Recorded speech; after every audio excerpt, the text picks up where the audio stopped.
안녕하세요. 사연에 빠지다의 DJ 민영입니다. 자식 일이라면 물불 안 가리던 어머니가 자식의 배신으로 인해 멘붕에 빠진 사연이 있다고 하는데요. 오늘 사연 어떤 내용일지 궁금하시죠? 오늘도 끝까지 함께 해주세요.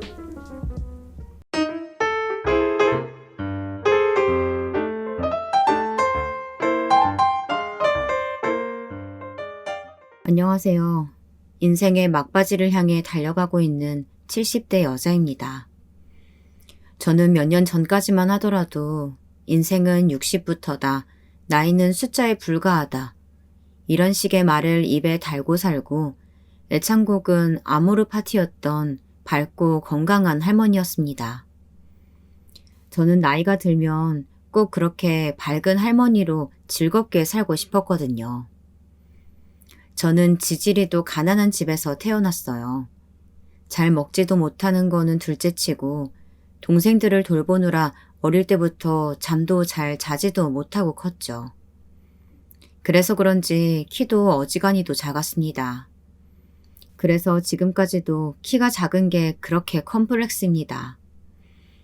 그래서 제 자식들은 어릴 때부터 먹이고 재우는 거에 집착 아닌 집착까지 했죠.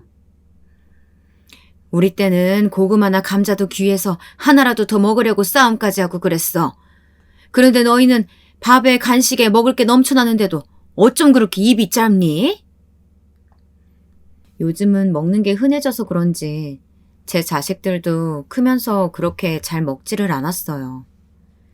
특히나 큰아들은 저를 닮아서 체격도 작았는데요. 먹는 거에는 통 관심이 없어서 살이 찐 적이 없었죠.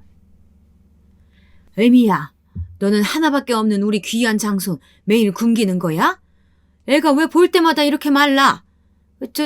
둘째 지집에는 지 오빠 거까지 다 뺏어 먹는지 살이 오동통하구만. 둘 다 한창 때라 잘 먹는데 큰애는 워낙 운동하는 걸 좋아해서 살이 찔 틈이 없어서 그래요. 제게는 아이가 둘이 있었어요. 큰아이는 아들이었고 작은 아이는 딸이었는데 시어머니는 워낙 장손 하시면서 큰아이만 편애하셨죠. 둘째 아이는 꼭 남의 자식인 것처럼 구셨어요. 큰아이는 이 집안의 기둥이자 장손이라며 큰아들에 대해서는 모든 것에 관심이 많으셨죠. 그래서 큰아들이 살이 잘 붙지 않고 또래보다 키가 작은 것마저도 다 제 잘못인 것 같았습니다. 거기다가 큰아들은 몸도 약한 편이라서 툭하면 감기에도 잘 걸렸는데요. 워낙 가만히 있는 타입이 아니라 산만해서 다치기도 자주 다쳤어요. 그래서 제가 아주 눈을 뗄 수 없을 정도로 큰아들 옆에 딱 붙어 다녀야 했습니다. 병원도 워낙 자주 다녔고 한약도 안 먹어본 게 없을 정도로 애지중지했어요. 반면 항상 의젓하고 자기 할 일을 똑부러지게 잘하는 딸아이가 대견했죠.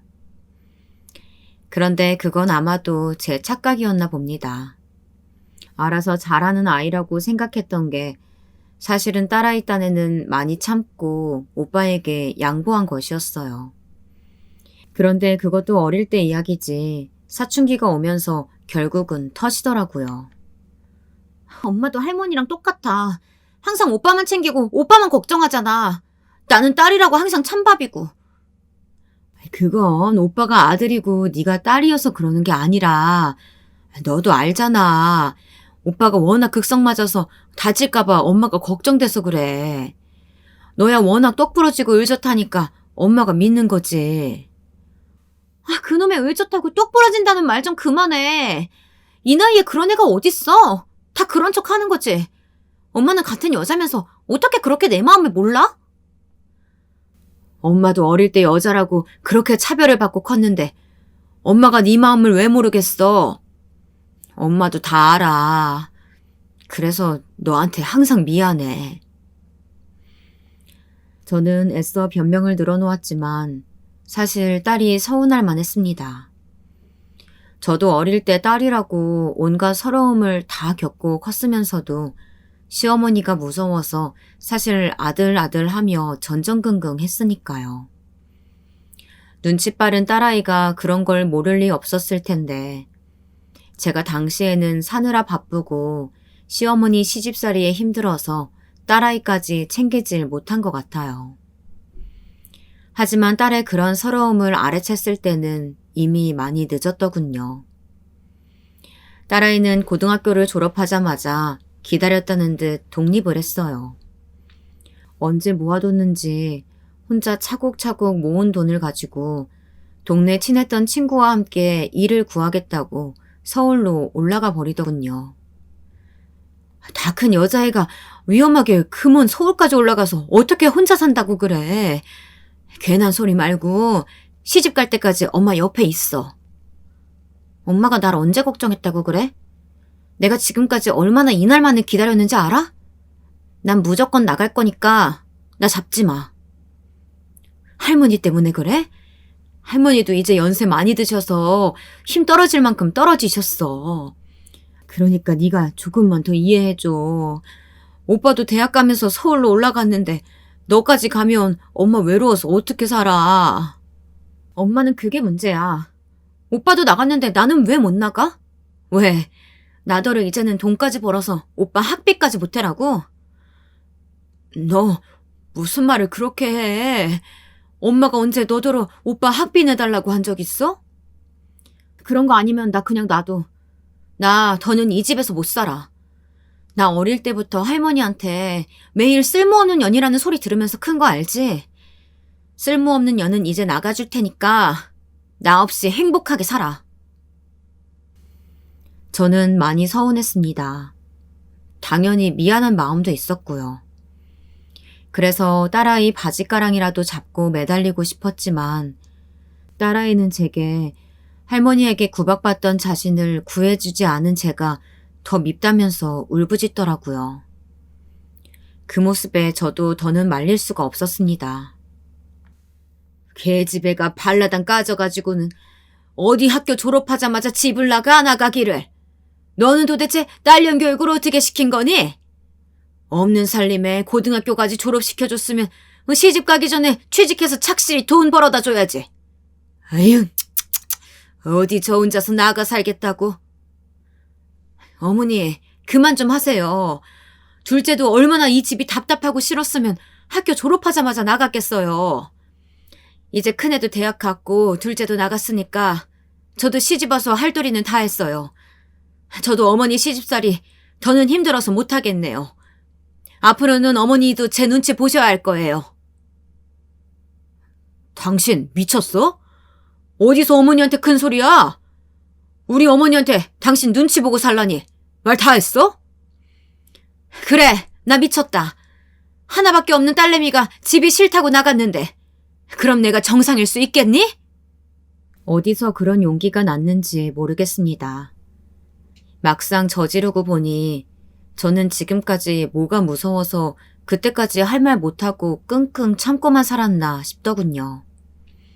그 전까지만 해도 시어머니 앞에만 서면 무서워서 목소리도 떨리고 긴장이 되곤 했었는데 딸아이가 가족이고 뭐고 다 싫다고 떠나버리고 나니 저도 정신이 번쩍 드는 것 같았습니다.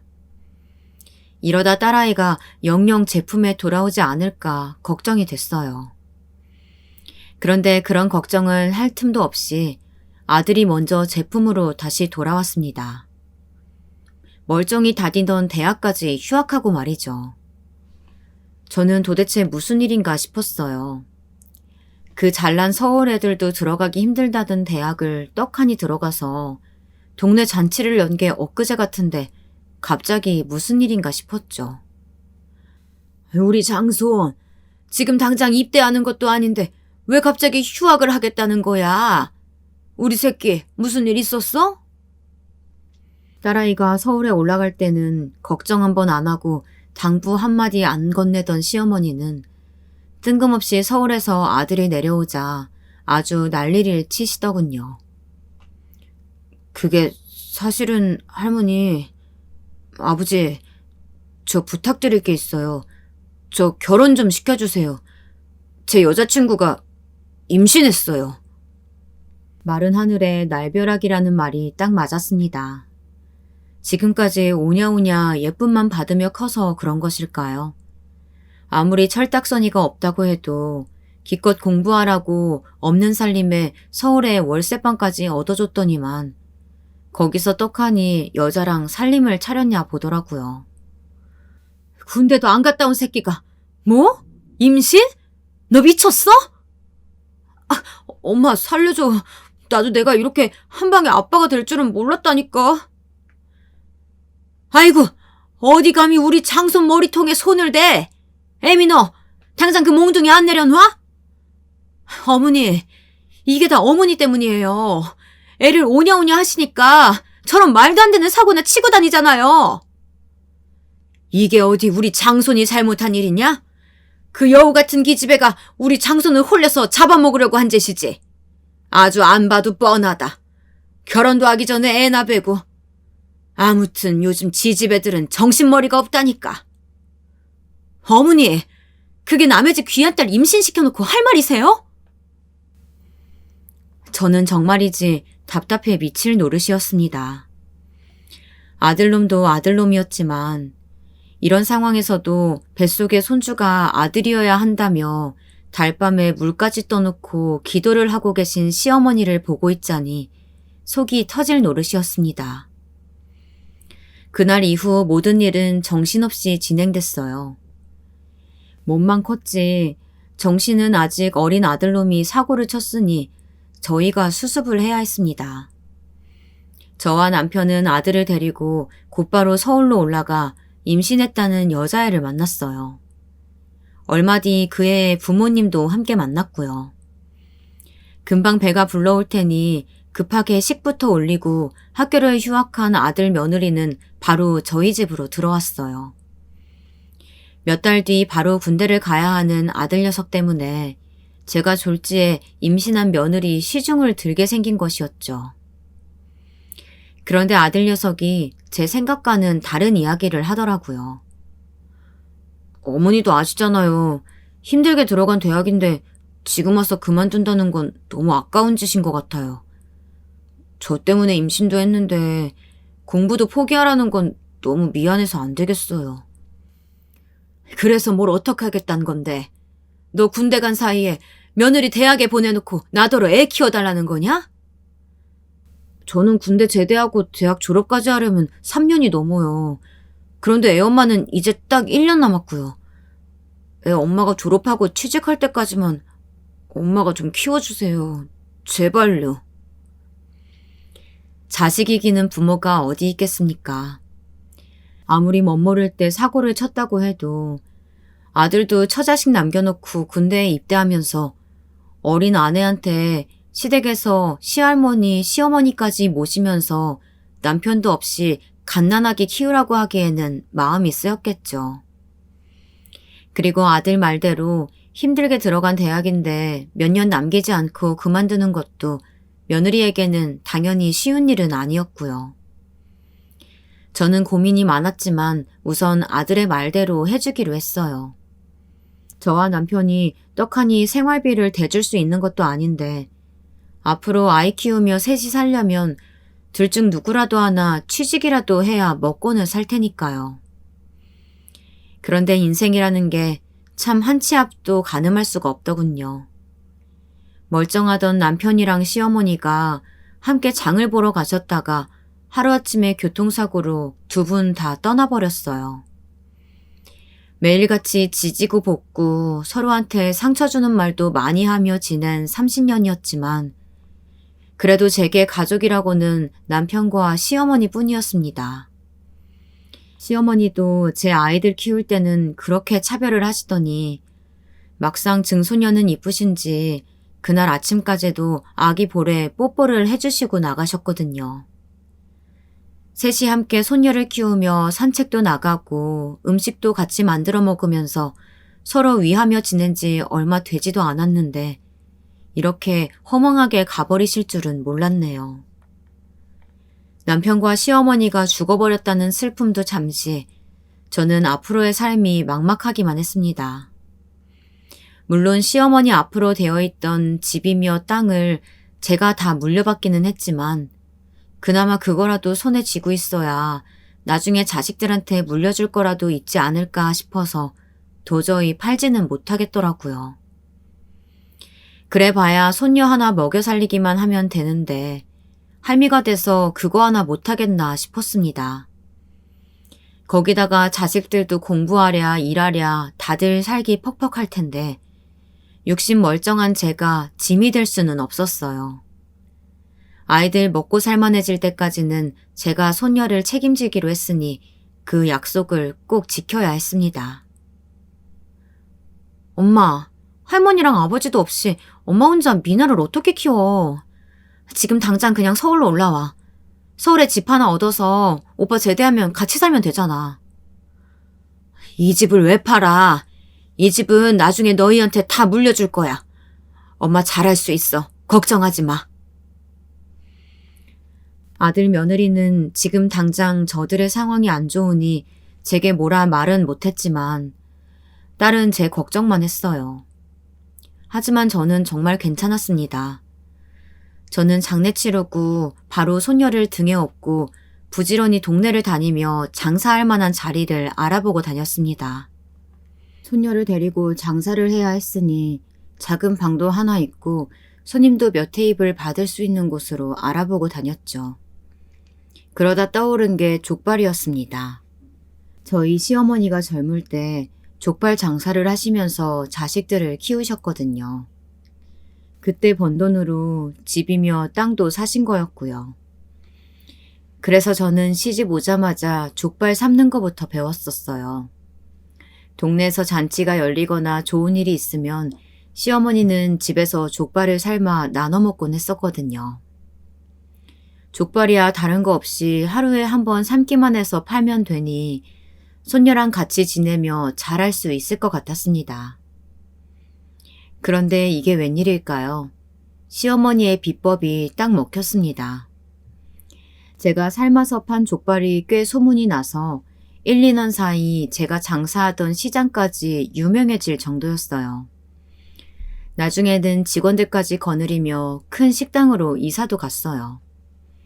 저는 손녀가 대학에 들어갈 때까지도 족발을 팔며 어느새 손녀 등록금까지 척척 내어주는 든든한 할머니가 되어 있었습니다.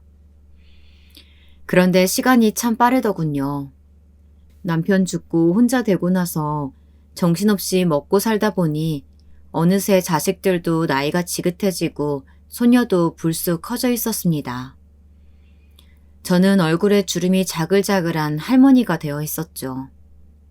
사실 저는 남편 죽고 지금까지 혼자 장사하면서 쉴 틈 없이 살았기 때문에 아무리 나이가 들어도 저는 다른 노인네들처럼 아파서 골골거리며 자식들을 귀찮게 하지는 않을 줄 알았거든요. 그런데 그게 내 마음처럼 되는 게 아니더라고요. 시작은 관절이었습니다.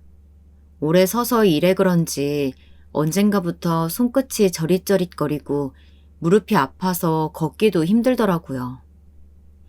할머니, 그러니까 이제 족발집 그만하고 서울에 올라오라니까. 할머니 연세도 있으신데 혼자 그 시골에 있는 거 걱정돼. 아이고, 할머니 아직 멀쩡해. 몸뚱이야 당연히 나이 들면 여기저기 고장나고 아픈 게 당연하지. 태어나서부터 학교에 들어갈 때까지 데리고 있어서 그런지 큰 손녀와는 나이가 들어서도 각별하게 지냈습니다. 큰아들과 며느리는 대학 졸업하고 바로 서울서 큰 회사 다니느라 애도 딱 하나만 낳고 돈 벌러 다니느라 바빴거든요. 둘 다 매일 야근에다 출장에다 바빠서 방학이면 항상 몇 달씩 제가 데리고 있고는 했어요. 고모 이번 주말에 내려가신다고 해서 내가 고모한테 할머니 무릎 안 좋은 이야기 해뒀으니까 내려오시면 같이 꼭 병원 가봐요. 내가 전화해서 꼭 확인할 거야. 걔가 워낙 바빠서 왔다가 금방 갈 텐데 괜히 또 뭐하러 그런 얘기를 했어. 내가 내려갈 수 있으면 당연히 내가 모시고 갔지. 내가 시험기간이라서 다음 주까지는 바쁘단 말이야. 그러니까 이번 주에 꼭 다녀오세요. 꼭! 내 자식들 어릴 때야 시어머니 시집살이에 매일 정신없이 하루하루 버티며 살다 보니 자식들 이쁜 줄도 모르고 살았었는데요. 이렇게 나이가 훌쩍 들어보니 소녀도 또 그렇게 예쁘더라고요. 자식이 둘이나 있어도 손주라곤 얘 하나였거든요. 네, 맞습니다. 저희 둘째는 자식은커녕 남들이 다 하는 결혼도 아직 안 했어요. 사실 이제 40이 넘었으니 결혼은 못하는 거라고 생각해야겠죠. 딸아이도 제게 기대하지 말라고 하더라고요. 어쨌든 저는 서울이 어떻게 생겼는지도 구경해 본 적이 없었지만 손녀 말이 고모가 명동이랑 남대문에서 꽤 잘 나가는 사장님이라면서 옷가게를 몇 개나 가지고 있다더라고요. 딸아이는 20살에 서울에 올라가 같이 올라갔던 친구랑 남대문에서 옷이며 가방 같은 것들을 가져다가 여기저기 팔았나 보더라고요. 그 돈으로 남대문에서 도매도 하고 소매도 하면서 정신없이 살다가 언젠가부터 명동이랑 남대문에서 아이들 옷을 팔기 시작했습니다. 그러더니 지금은 여러 개 매장을 가지고 인터넷인가 휴대폰으로도 옷을 파는데 제법 잘 된다고 하더라고요. 그 좋은 대학 나와 둘 다 큰 회사 다니는 아들네는 아직도 아파트 대출이 어마어마하게 남았다는데 딸아이는 서울 한복판에 대출도 없이 자기 집이 떡하니 있으니 장하기로 말하면 아주 대견하죠. 딸아이는 집에 올 때마다 차에 뭘 가득 실어서 내려왔습니다. 저는 그냥 와도 되는데 뭘 올 때마다 그렇게 바리바리 싸들고 오냐고 괜한 소리를 했죠. 무릎 그렇게 아프면 아들한테 전화해서 병원 좀 데려가 달라고 말하면 되지. 왜 맨날 혼자 끙끙거리고 있어. 이거 뼈에 좋은 영양제니까 내가 적어놓은 대로 시간에 맞춰서 먹어. 아이고, 전에 갖다 준 것도 많은데 뭘 또 이렇게 많이 샀어. 그리고 내가 아까 병원에서 오는 길에 부동산에 전화해서 족발집 내놨으니까 이제 장사도 그만해. 족발집을 왜 내놨어? 엄마가 그거라도 안 하면 심심해서 어떡하라고. 엄마 나이 이제 조금 있으면 80이야. 그 나이까지 일하다가 골병 나면 그게 바로 자식들 고생시키는 거야. 그날 딸아이를 따라 병원에 가서 이런저런 검사를 했는데 전보다 골다공증이 더 심해져서 뼈의 강도가 약해져 살짝만 넘어지게 돼도 뼈에 심한 골절이 올 수 있다면서 이제 더는 일도 하지 말고 약물 치료와 운동 치료를 꾸준히 해야 한다고 의사 선생님께서 이야기하셨거든요. 그런 소리를 들었으니 딸도 당연히 속상한 것이었죠. 그래도 가게라도 해서 우리 소녀 대학이라도 할머니가 졸업시켜줘야지. 엄마, 지금까지 오빠한테 충분히 할 만큼 했어. 솔직히 그 어린 나이에 사고 쳤을 때부터 엄마가 미나 다 키워줬지. 오빠 전세 전전할 때도 매일 전세금 올려줄 돈 없다고 할 때마다 엄마가 그냥 다 해줬었잖아.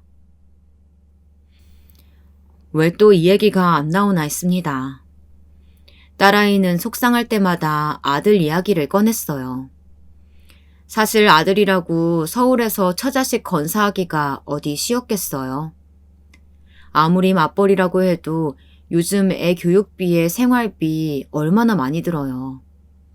거기다가 결혼할 때도 많이 보태주질 못해서 매일 전세 살다가 이제야 잔뜩 대출받아 그나마 집 하나를 샀는데 이자에 매일같이 허덕이며 사는 게 눈에 뻔히 다 보이는데 엄마가 어떻게 가만히 있을 수 있겠습니까?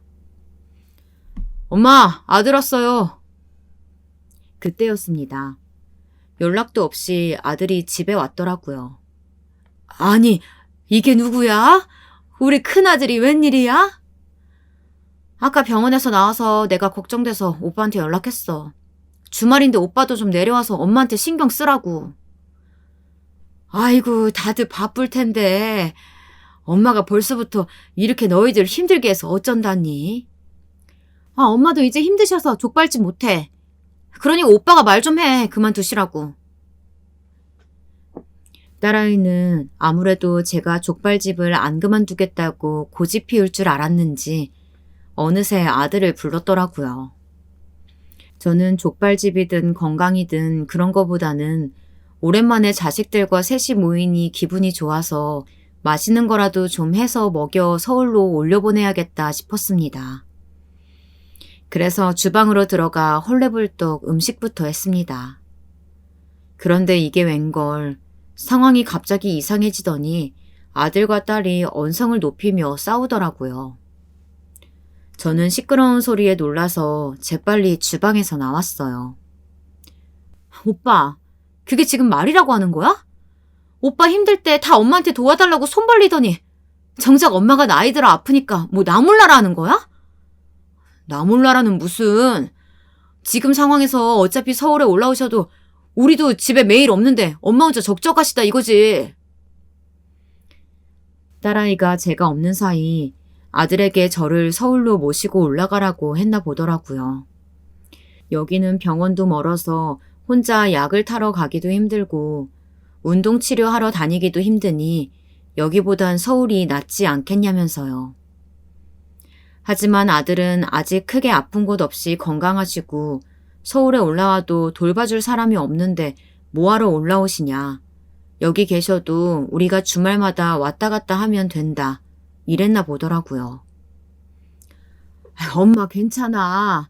지금까지도 장사도 혼자서 잘만 하던 사람인데 갑자기 뭐하러 서울에 올라가. 엄마 서울은 답답해서 못 살아.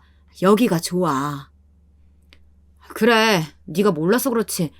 엄마 같은 분은 괜히 서울 올라가면 몸 쑤시고 병 더 날걸?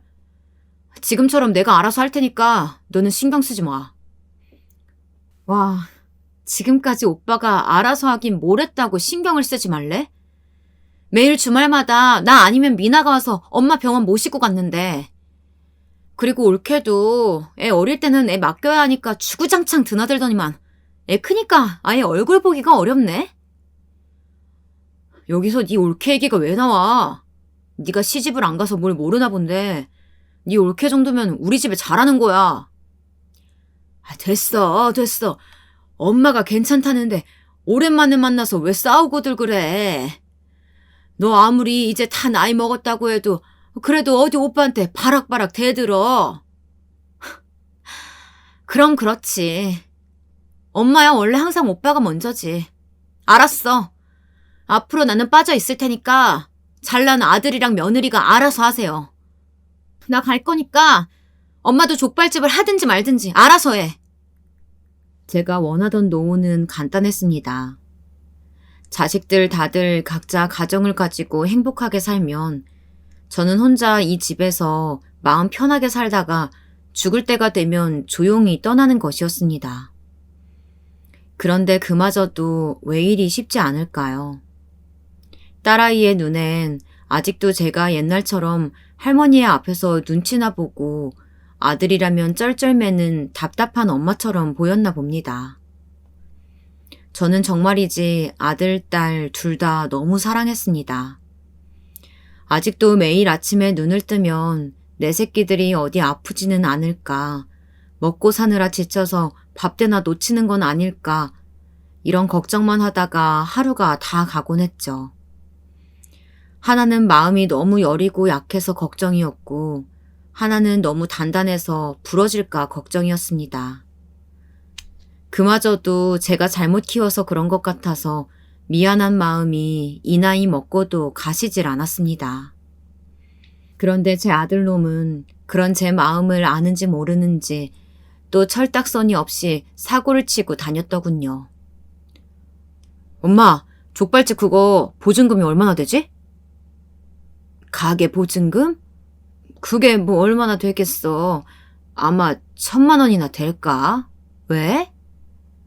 에이, 1,000,000원? 가게가 그렇게 넓었는데 그것밖에 안 돼? 아, 확실히 서울하고는 다르네. 왜? 너 무슨 일 있어? 돈 필요해? 아들 속을 제가 모를 리가 없었습니다. 딸아이가 가버리고 저녁상을 차리기도 전에 저를 데려다 앉히길래 무슨 일인가 했더니만 뜬금없이 가게 보증금 얘기를 꺼내더라고요. 뻔했습니다. 지금까지 이런 일이 어디 한두 번이었겠습니까? 집주인이 전세 보증금을 올려달라고 했을 때도, 며느리가 도저히 이렇게 애 데리고 매일 이사만 다닐 수 없다고 했을 때도 제게 찾아와서 가게는 잘 되는지, 모아둔 돈은 있는지 묻곤 했었으니까요. 저는 단도직입적으로 물었습니다. 혹시나 큰 사고라도 쳤으면 안 되니까요. 엄마도 요즘 뉴스에서 하도 떠들어서 알지? 사실 내가 코인에 좀 손을 댔는데 그게 민호 엄마 모르게 한 거라서 생활비에 좀 빵꾸가 났어. 뭐? 그 요새 텔레비전만 틀면 매일 나오는 그거? 네가 미쳤구나. 미쳤어. 저는 기가 차서 아들놈 등짝을 때렸습니다. 아무리 돈을 벌어볼 목적으로 했다고 해도 어떻게 자식 키우는 놈이 생활비까지 손을 대냐고요. 엄마. 나야 잘해보려고 그런 거지. 그게 그렇게 말도 안 되게 떨어질 줄 알았나. 엄마가 이번만 좀 도와주면 내가 다시는 이제 엄마한테 손 안 벌릴게. 으휴, 네가 그런 소리 한 게 어디 한두 번이야? 아이고, 속 터져. 기다려. 가게 나가는 대로 보내줄 테니까. 엄마, 나 진짜 엄마밖에 없어. 아프면 바로 나한테 전화해. 내가 바로 엄마 모시고 병원으로 갈게. 자식이라는 게 참 뭔지 모르겠습니다. 안 보면 걱정되고 보고 싶다가도 막상 하는 짓을 보면 뭐 하나 마음에 드는 게 없습니다. 어떻게 그렇게 남들 다 부러워하는 대학에 직장까지 다녔다는 놈이 저렇게 맨날 멍청한 짓을 하고 다니는 줄 모르겠어요. 저는 결국 족발집을 그만뒀습니다. 제 건강 때문도 건강이었고 아들놈에게 보증금도 줘야 하는 것도 있었지만 어쩐지 이제 다 귀찮더라고요. 자식들 걱정해봐야 내 속만 상하고 그렇다고 내 속 편하자고 아등바등 살아봐야 자식들 걱정시키는 일이었으니 앞으로 여생은 남들처럼 노인정에도 가서 친구들도 사귀고 꽃놀이도 좀 다니고 하루 종일 누워서 늦게까지 늦잠도 좀 자자 싶었습니다. 그런데 인생이 그렇게 호락호락하지 않더군요. 아들놈이 제게 코인이 어쩌고 하면서 떠들어댄 이야기는 빙산의 일각이었습니다. 엄마, 나 어떡해? 나 이러다 미나 엄마한테 이혼까지 당하게 생겼어. 나 좀 제발 도와줘요. 그게 무슨 소리야 또. 무슨 일인데 이래. 안 그래도 꿈자리가 뒤숭숭해서 잠을 설치고 있었는데 새벽녘에 아들에게 전화가 와서는 술에 잔뜩 취한 목소리로 울고불고 난리가 났더라고요. 50을 바라보는 자식놈이 도대체 왜 저러나 싶었습니다. 도대체 언제 철이 날까 말이죠. 그런데 알고 보니 제가 해준 족발집 보증금으로 생활비를 막는다 어쩐다 하더니만 이 자식이 글쎄 생활비에 제가 준 돈까지 모자라서 대출까지 받아서 또 코인에 꼬라 박았다고 하더라고요. 코인이라는 게 이 정도로 딱 떨어졌을 때 올인해야 되는 거라고. 그래야 확 오를 거라고 다들 그랬었는데. 아유, 이놈 새끼야. 도대체 넌 어쩌려고 그래? 대출까지 받아서 다 날려버린 걸 결국 며느리까지 알게 됐고 며느리는 더는 참아줄 수 없다며 이혼하자고 난리가 났다네요. 아들은 지금 당장 이자 낼 돈도 없다면서 도와달라고 울고불고 난리였지만 저도 현금으로 가진 돈이 많지 않았습니다. 해봐야 손녀 학비 줄 돈이랑 나중에 시집 갈 때 주려고 들어놓은 적금이 다였죠. 그런데 아들놈이 뜬금없이 저더러 집을 팔라고 하더라고요. 엄마, 어차피 가게도 접었고 이제 연세도 있으신데 아들 옆에 사셔야지. 그 집 오래되고 크기만 해서 엄마 혼자 치우고 살기 힘들다고 했잖아. 그거 팔아서 우리 옆으로 오는 거 어때? 앞으로는 우리가 어머니 잘 챙길게요. 아들놈의 꿍꿍이야 저도 모르지는 않았습니다. 지금 당장 살 길이 막막하니 집이라도 팔아서 도와줬으면 하는 거였죠.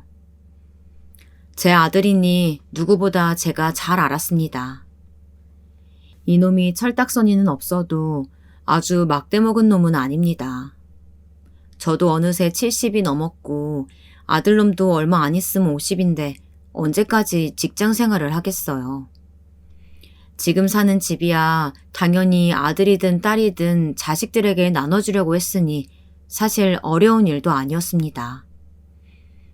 더군다나 앞으로 지가 늙은 저를 책임지고 모시겠다고 했으니 그 정도는 해줄 수 있을 거라고 생각했습니다.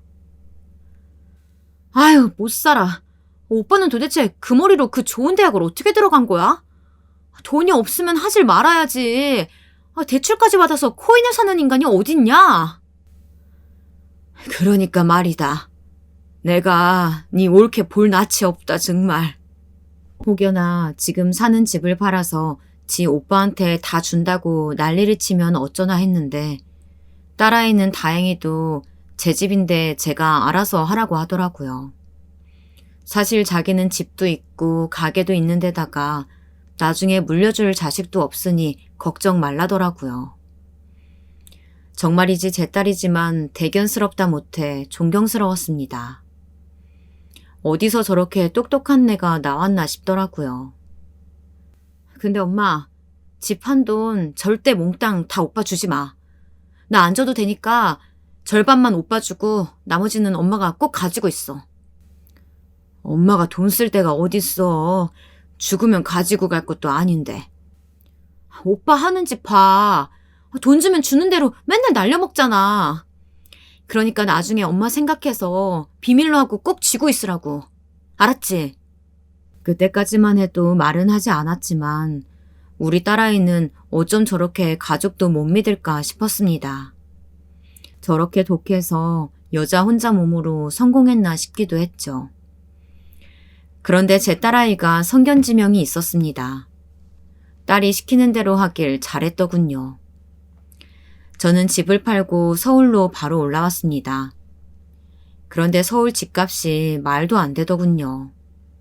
아무리 저 혼자라고 해도 지하철역에서 가깝고 깨끗한 집 하나 사고 나면 아들에게 줄 돈이 얼마 남지 않겠더라고요. 그래서 저는 아들 며느리에게 제안을 하나 했습니다.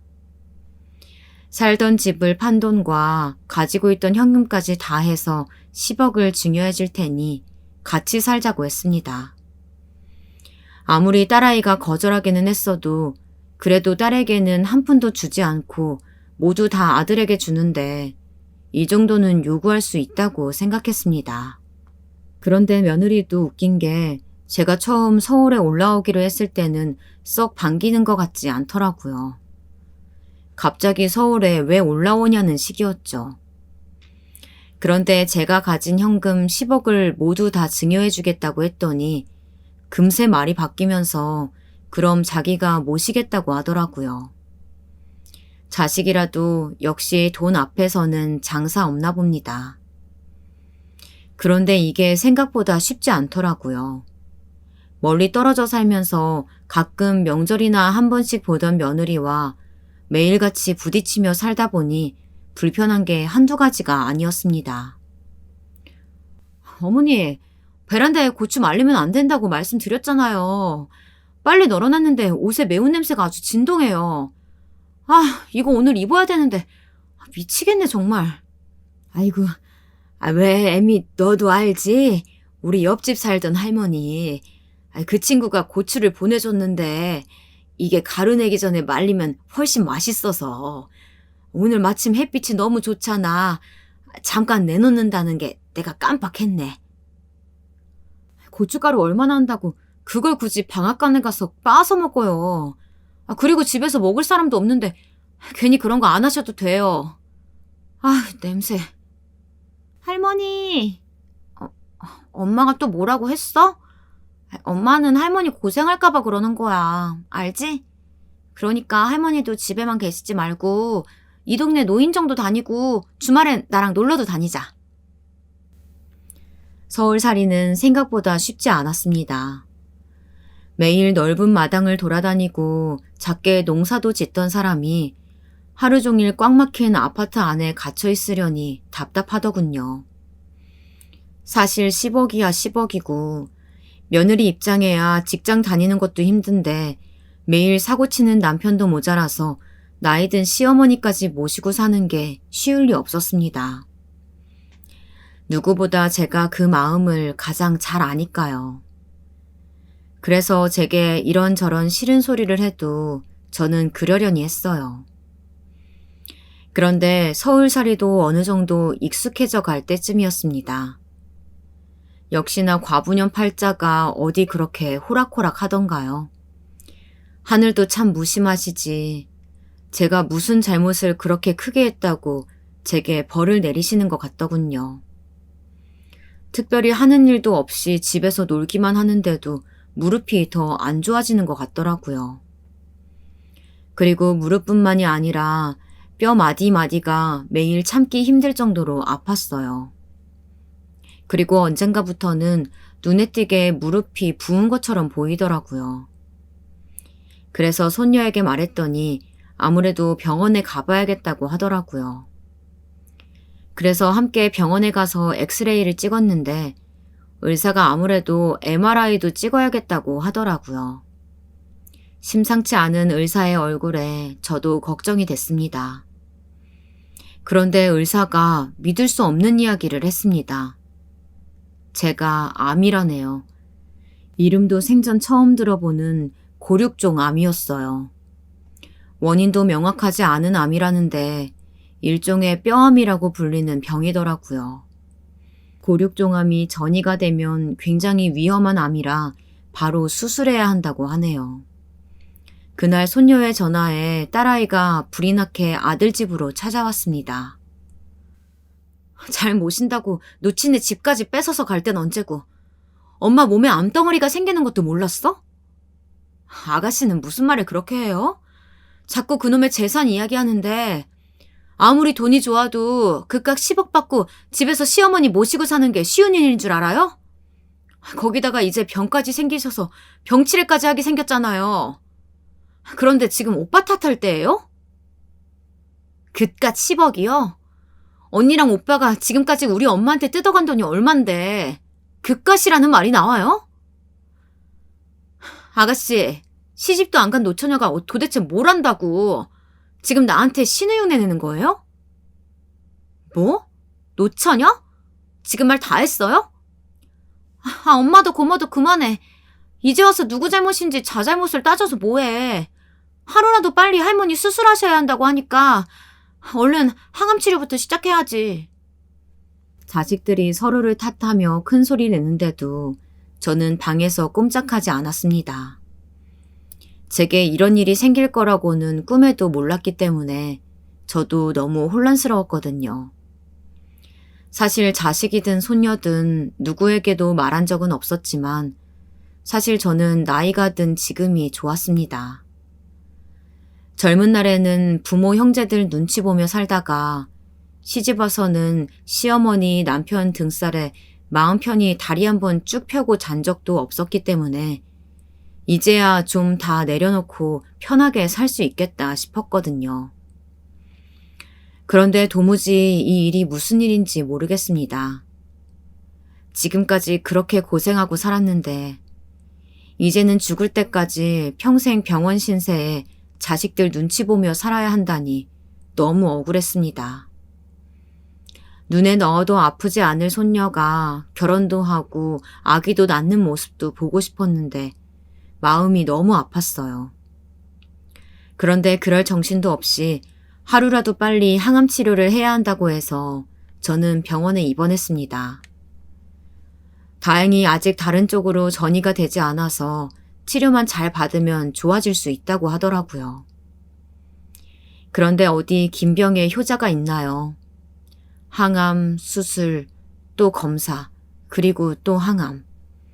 끝이 보이지 않는 싸움이었습니다. 저는 예전의 모습이라고는 찾아볼 수 없게 바짝 말라서 산송장 같아 보였습니다. 어느 날은 살만하다가 또 어느 날은 죽는 게 낫겠다 싶을 정도로 힘들었어요. 그렇게 꼬박 3년이 흘렀어요. 그 사이 제 하나뿐인 손녀도 시집을 갔습니다. 매일 보지 못하는 건 너무 속상하고 아쉬웠지만 그래도 손녀가 사랑하는 사람을 만나 행복하게 사는 모습까지도 직접 보고 아직 살아있다는 사실이 저는 감사했죠. 남들은 3년이면 충분히 완치도 된다는데 도대체 언제까지 이렇게 해야 되는 거야? 그리고 어머니가 우리한테 준 10억이 전 재산이라고 하시지 않았어? 우리 모르게 숨겨두신 돈이 도대체 얼마나 있길래 그 비싼 항암 치료에 병원비까지 다 알아서 하시는 거래? 그러게, 나한테 집 한 돈 다 준 거라고 했는데 또 따로 모아둔 돈이 있으시려나? 만약에 어머님이 우리 모르게 따로 재산이 있으신 거면 우리가 모르고 있으면 안 되지. 안 그래도 요즘 아가씨가 어머니 병원 모시고 다닌다고 자꾸 집에 왔다 갔다 하는데 괜히 아가씨가 먼저 알아서 뒤에서 어머니 돈 야금야금 뺏어다 쓰면 어떡해. 제가 자는 줄 알고 아들 며느리는 밤마다 거실에서 저런 소리를 해댔어요. 매번 아들 며느리는 회사 일이 바빠서 저는 항상 딸아이와 병원에 갔거든요. 저는 항상 혼자 가도 괜찮다고 했지만 딸아이는 무슨 암 환자가 혼자 병원을 다니냐면서 자기 일까지 남한테 맡겨놓고 저를 위해 오는 거였어요. 그런데 며느리는 그마저도 혹여나 제가 숨겨둔 돈이 많아 그러는 거일지도 모른다고 의심을 하더라고요. 저는 오랫동안 항암 치료를 받다 보니 몸도 많이 쇠약해지고 정신적으로도 지쳤는지 아들 며느리에게 자꾸만 서운한 마음이 들었습니다. 사실 생각해보면 그전에도 손녀가 있었으니 제가 적적하지 않았던 거지. 이 집에 사는 동안 아들 며느리와 함께 지낸 건 사실 얼마 되지 않는 것 같았습니다. 이 집에서 사실 저는 잠만 자면서 밥도 제가 하고 집안일도 거의 제가 했습니다. 마치 상주 도우미처럼 말이죠. 같이 사는 시어머니로서 일하는 아들 며느리를 위해 그 정도는 해줄 수 있다 싶었지만 이젠 저도 많이 지쳤습니다. 이러려고 제가 10억이나 되는 돈을 아들에게 준 것은 아니었거든요. 딸에게도 미안하고 저도 더는 이렇게 살기 싫었습니다. 그래서 어미로서 한 소리 하려고 아들 며느리가 퇴근하고 올 때까지 기다렸습니다. 이건 뭐 너희가 날 모시는 게 아니라 내가 너희 식모 노릇하는 거 아니냐. 나도 몸도 아프고 힘들어 죽겠는데 너희 밥까지 해먹이고 너희 속옷 빨래까지 해대면서는 더는 못 살겠다. 어머니, 말씀은 바로 하셔야죠. 저희가 어머니더러 밥을 해놓으라고 한 것도 아니고 빨래를 해달라고 한 적도 없어요. 어머님이 집에 멍하니 있기 적적하시다고 스스로 하신 거잖아요. 그래놓고 이제 와서 이러시면 어떡해요? 꼭 제가 암 걸린 시어머니 부려먹은 것처럼. 그럼 시어머니가 버젓이 집에 있는 거 알면서도 며느리라는 애가 일주일 내내 밥 한 번 안 하고 집안 청소며 빨래도 안 하는데 나더러 쫄쫄 굶으면서 옷도 입지 말고 쓰레기 같은 집에서 살라는 거냐? 며느리는 뻔뻔했습니다. 제 말에도 오히려 본인은 잘못한 게 없다는 듯 굴었어요. 말해 뭐 하겠습니까? 제 아들놈도 똑같은걸요. 어머니, 저도 나이가 이제 조금 있으면 50이에요. 저도 와이프도 회사에서 버티느라 힘들어요. 오늘은 이쯤 하시고 들어가 쉬세요. 아들놈은 퇴근하고 와서 자신도 너무 힘들다면서 인상을 팍팍 쓰면서 한숨까지 쉬더군요. 그러면서 앞으로는 자기가 잘하겠다고 대충 둘러댔습니다. 저는 그래도 그날 이후 아들 며느리가 조금은 달라질 줄 알았어요. 그런데 웬걸요. 어느 날이었습니다. 웬일로 아들과 며느리가 둘 다 회사를 쉬고 저를 데리고 외식을 하자고 하더라고요. 제가 서울에 올라온 이후 셋이서만 이렇게 나온 건 처음이었어요. 그리고 그날따라 유난히 며느리가 저를 살뜰히 챙기더라고요. 미용실까지 가서 머리도 말끔하게 자르고 염색까지 시켜주었습니다. 그런데 이게 다 이유가 있더군요. 처음부터 저를 요양병원에 데려다 놓을 심산으로 데리고 나온 것이었어요. 글쎄 언제부터 준비했는지 트렁크에 제 짐까지 다 챙겨두었더군요. 저는 어이가 없었습니다. 지금까지 3년 넘게 항암 치료를 하면서도 굳건히 버텨왔던 저였지만 그 순간 참지 못하고 무너지게 되더군요. 제가 죽을 날을 받아놓을 정도로 병원에서 손 쓸 수 없다고 한 것도 아니었고 병원에서는 이번 항암까지 잘 참고 받으면 어쩌면 완치 판정이 날 수도 있을 정도로 경과가 좋다고까지 했는데 이제 와서 갑자기 요양병원이라뇨. 내가 한마디 했다고 귀찮아서 이러는 거냐? 엄마 멀쩡해. 요양병원 같은 데 들어와 있을 정도로 정신줄 놓은 거 아니라고. 엄마, 여기 정신줄 놓은 분들만 들어오는 거 아니에요. 가정에서 제대로 돌봐드릴 수 없는 환자분들이 오는 곳이에요. 엄마도 알잖아. 나랑 미나 엄마가 너무 바빠서 엄마 제대로 못 챙겨드리는 거. 그래요, 어머니. 여기는 밥도 알아서 잘 나오고 친구분들도 많아서 적적하지 않으실 거예요. 그리고 무엇보다 식모처럼 집안일 하실 일도 없으니 얼마나 좋아요. 뭐야? 너 말 다 했냐? 둘째가 나 이러고 있는 거 알면 가만히 있을 줄 알아? 너희가 나 모신다고 가져간 10억 그거 내놔. 그거 둘째 다 주고 나 둘째한테 갈라니까. 어머니, 잘난 아들이 날린 돈이 얼만데 그 10억이 아직 있겠어요? 암튼 요양병원비 자동이체할 계좌번호 적어야 하니까 어머니 계좌번호나 알려주세요. 저는 손이 덜덜 떨리고 심장이 터질 듯 뛰었습니다. 너무 화가 나서요.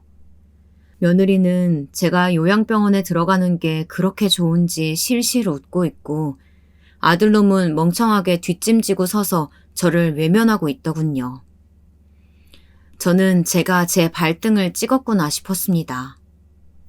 거기다가 요양병원비도 제 계좌번호를 적으라고 하더니만 휴대폰에 무슨 은행 어플을 깔아 제 통장에 얼마가 있는지까지 알아보는 것 같았어요. 일십, 백, 천만, 십만, 백만, 천만. 이거 봐. 내가 어머니 돈 있다고 했지? 여보, 어머니 통장에 자그마치 5억이 넘게 있잖아. 뭐? 5억? 엄마, 이 돈 뭐야? 엄마 나한테 거짓말한 거야? 내 집에서 먹고 자고 하면서 이 돈 나 안 주고 도대체 뭐 하려고 했어? 와, 엄마가 나를 속여? 이게 바로 제 아들의 진짜 모습이었습니다. 며느리야 원래 지 밖에 모르는 이기적인 년인 거야 애초에 알고 있었지만 그래도 제가 제 속으로 낳은 자식인데 어떻게 제게 저럴 수 있을까 싶었죠. 저는 결국 휴대폰도 빼앗기고 요양병원에 입원하고 말았습니다. 저는 너무 무서웠습니다. 요양병원이 감옥도 아니고 제가 어디 못 가게 꽁꽁 가둬둔 것도 아니었지만 어쩐지 다시는 누구도 저를 찾아오지 않을 거라는 생각이 들었거든요. 그런데 사람이 죽으라는 법은 없나 봅니다. 제 손녀 미나와 딸아이가 저를 찾아왔더라고요. 오랜만에 집에 왔다가 제가 없으니 아들 며느리에게 저에 대해 물었는데 처음엔 제 딸 집에 갔다고 했대요. 그런데 며칠씩이나 저와 연락이 안 되니 걱정됐는지 제 딸에게 전화를 했는데 안 그래도 저와 연락이 안 돼서 한번 아들네로 오려고 했다더라고요. 그래서 제 딸이 아들에게 난리를 친 거죠. 제가 요양병원에 있다는 소식을 듣고 곧바로 달려온 것이었어요. 내가 이 년놈들 가만히 안 둘 거야. 저는 딸아이의 손을 꼭 잡았습니다. 그리고 걱정하지 말라고 했어요. 제 자식이니 잘못한 건 제가 혼내주겠다고요. 제가 요양병원에서 설거지도 안 하고 빨래도 안 하다 보니 시간이 많더군요. 그래서 이것저것 생각해둔 것이 있었습니다. 그날 바로 저는 딸아이와 변호사 사무실에 갔어요. 그리고 남은 제 재산을 모두 다 정리했습니다. 있는 건 아들에게 다 빼앗겼을 텐데 제게 또 재산이 어디 있냐고요? 사실 제게는 시어머니에게 물려받은 집 말고도 땅이 있었어요. 사실 집이야 오래돼서 팔아도 얼마 되지 않다는 건 알고 있었는데 땅이 부지가 워낙 넓어서 제가 감히 어떻게 팔아야 할지 감이 잡히질 않았거든요. 그러다 제가 암에 걸리고 정신없이 살다 보니 까마득하게 잊고 있었습니다. 그런데 얼마 전 요양병원에서 텔레비전을 보는데 글쎄 제가 물려받은 땅 바로 옆으로 도로가 생기고 개발 부지로 선정이 됐더군요. 저는 바로 제 고향의 친한 부동산 업자에게 전화를 걸었습니다. 그런데 그 땅이 지금 팔아도 좋게 50억은 넘게 받을 수 있겠다고 하더군요. 저는 그 땅을 모두 다 딸아이에게 주기로 했습니다. 엄마, 이 땅을 지금 갑자기 나한테 증여해 주겠다고? 아무리 엄마가 화가 났다고 해도 오빠가 가만히 있겠어? 넌 아무 걱정 말고 서류에 사인만 해. 엄마가 다 알아서 할 거니까. 그렇게 시간이 지나 저는 아들에게 연락도 일절하지 않고 딸네 집으로 들어왔습니다. 그런데 도대체 어디서 소식을 들었는지 글쎄 아들 녀석이 어느새 알고는 딸네 집에 찾아왔더군요. 엄마가 나한테 어떻게 이럴 수가 있어? 내가 동창회 나갔다가 얼마나 깜짝 놀랐는 줄 알아? 다들 나한테 축하한다는데 나는 도무지 뭐가 축하할 일인지 모르겠더라고. 그런데 알아보니까 할머니가 돌아가시고 엄마가 물려받은 땅이 아주 대박이 났더라. 암에 걸린 엄마가 하루아침에 요양병원에서 나와 사라졌는데도 한 번을 찾아오지 않더니만 아들놈이란 녀석은 동창회에 나갔다가 제 소식을 들었더라고요. 고향 사람이라면 그 땅이 저희 시어머니 땅이었다는 사실을 웬만한 사람들은 다 알고 있었으니 아직 고향에 살고 있던 아들 친구들이 이야기해줬나 보더라고요.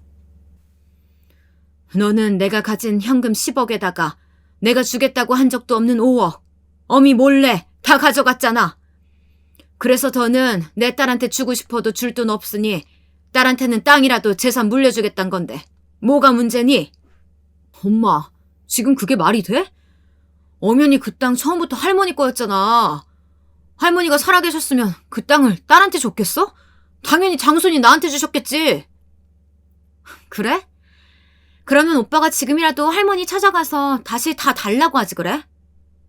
이게 동생이라고 오냐오냐 봐주니까 정신 나갔지? 네가 대학도 안 나오고 무식해서 뭘 모르나 본데 우리나라에는 유류분이라는 게 있어. 그래서 나도 그 땅에 대해 명백하게 권리가 있다고. 예상은 하고 있었지만 개차반도 이런 개차반이 없었습니다. 하긴 돈 앞에서는 어미도 몰라보는 놈이 동생이라고 알아볼 리 없었죠. 그래, 너 말 잘했다. 유류분이 뭔지. 그걸로 네가 지금 네 동생한테 땅에 대한 일부의 재산을 청구하기라도 하겠다는 거냐?